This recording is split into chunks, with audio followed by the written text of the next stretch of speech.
Welcome to our channel. Today, we're diving into a topic that's more nuanced than a drunken elephant trying to knit America's enemies. It's a messy cocktail of geopolitics, public opinion, and enough historical baggage to fill a cargo plane.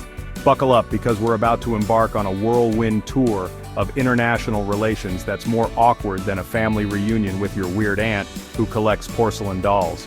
Think of this list less like a definitive ranking and more like a snapshot in time, a reflection of the anxieties and perceived threats shaping U.S. foreign policy in 2025. Let's get started.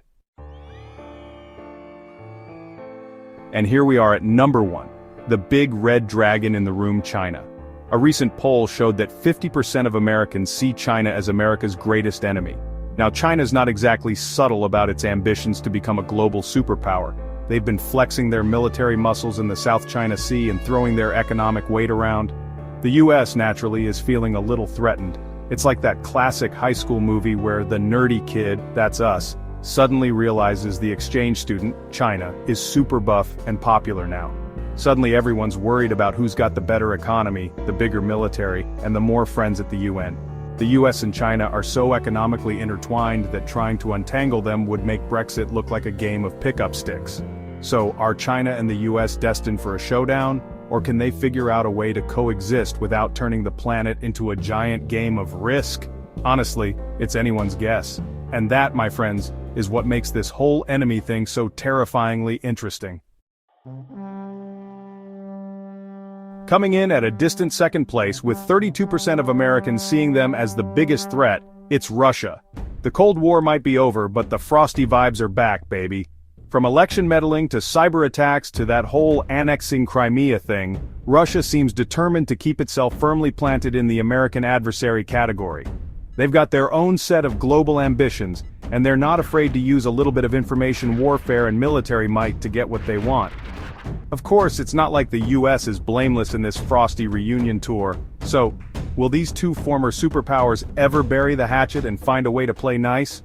Only time will tell. Next up, we've got North Korea, a country that's less hermit kingdom and more like that one neighbor who blasts opera music at 3 a.m. and threatens to set your car on fire if you complain. This small but mighty nation has been a thorn in America's side for decades, thanks to its nuclear ambitions, its love of missile tests, and a leadership style that makes Stalin look like a cuddly grandpa. The US has tried everything from sanctions to diplomacy to try and rein in North Korea's nuclear program, but so far the results have been about as effective as a screen door on a submarine. So, will North Korea ever give up its nukes and join the international community as a responsible member? It's a question that keeps foreign policy experts up at night. Coming in at number 4, we've got Iran, a country that's often portrayed in Western media as a mustache-twirling villain in a geopolitical thriller.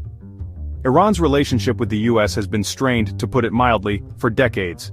From the 1953 coup d'etat orchestrated by the CIA to the 1979 Islamic Revolution, to the more recent tensions over Iran's nuclear program, these two countries have a history that's longer and messier than a Tolstoy novel.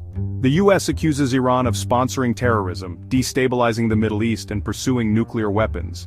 Iran in turn accuses the US of meddling in its affairs, supporting its enemies, and imposing crippling sanctions that hurt ordinary Iranians. It's a classic case of he said, she said, but with much higher stakes. The current government's hardline stance, coupled with its regional ambitions, means that Iran is likely to remain a major foreign policy challenge for the US for the foreseeable future. Cuba, the land of classic car cigars and a communist regime that somehow managed to outlast the Soviet Union. For over 6 decades, the US has had a complicated relationship with its island neighbor. Despite some thawing of relations under the Obama administration, things have gotten frostier again in recent years.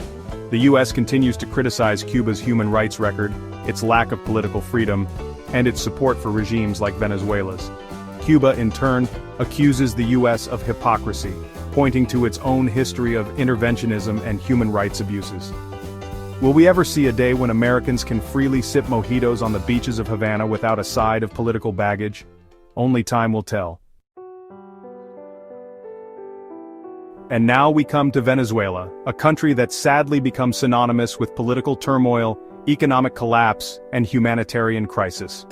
Once a prosperous nation blessed with vast oil reserves, Venezuela is now a cautionary tale of how quickly things can unravel when corruption, mismanagement, and authoritarianism take hold.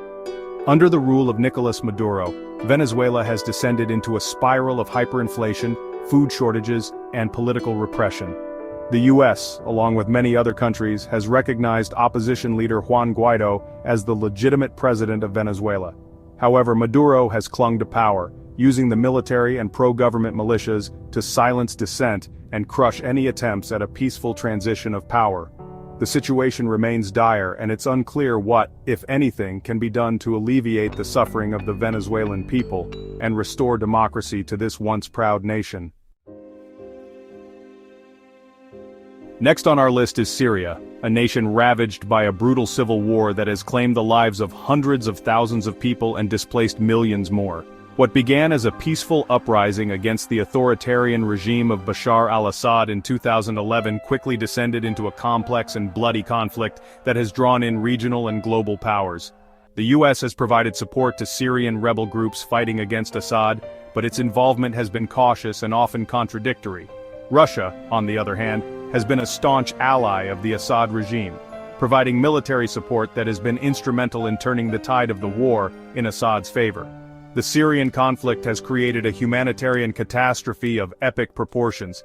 Millions have been forced to flee their homes, seeking refuge in neighboring countries and beyond. While the fighting has subsided in recent years, the situation in Syria remains precarious.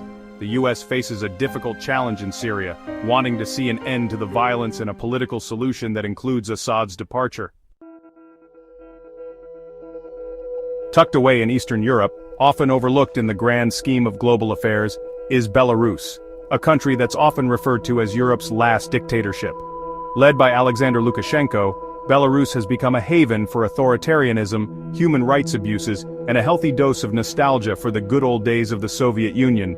From cracking down on pro-democracy protesters with brutal force to forcing down a Ryanair flight to arrest a journalist, Lukashenko seems determined to cement his status as the bad boy of Europe. And to make matters even more interesting, he's formed a cozy relationship with Vladimir Putin, who's more than happy to prop up Lukashenko's regime in exchange for a bit of geopolitical leverage in the region. The US has responded to Lukashenko's antics with sanctions and condemnation, but so far, it's had little impact. It's a bleak situation for the people of Belarus, but one that highlights the fragility of democracy and the ever-present threat of authoritarianism.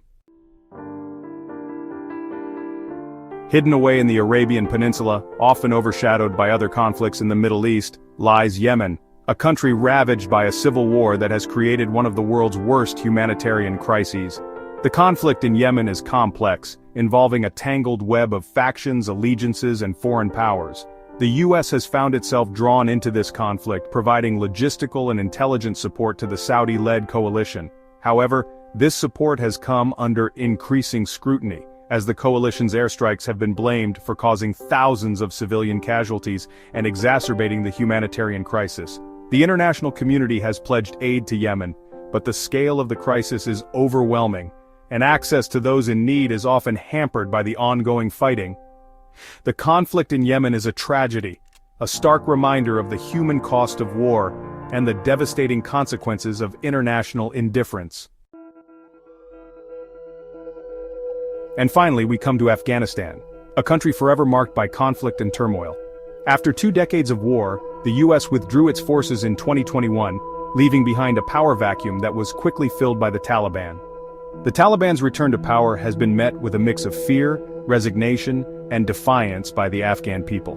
Many remember the Taliban's brutal rule in the 1990s, when women were confined to their homes, music and television were banned, and public executions were commonplace.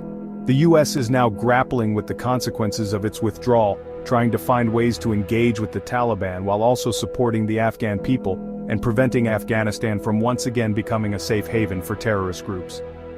The situation in Afghanistan remains fluid and unpredictable.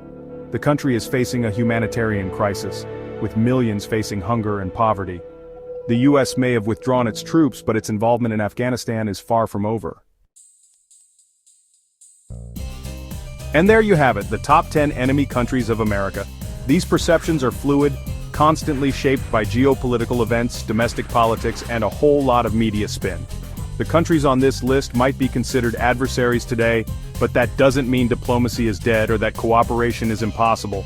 The world is a complex place, and sometimes, the best way to deal with an enemy is to find common ground, build bridges, and maybe, just maybe, work towards a future where the word enemy itself becomes a relic of the past. If you found this video even remotely informative or mildly entertaining, be sure to like, subscribe, and hit that notification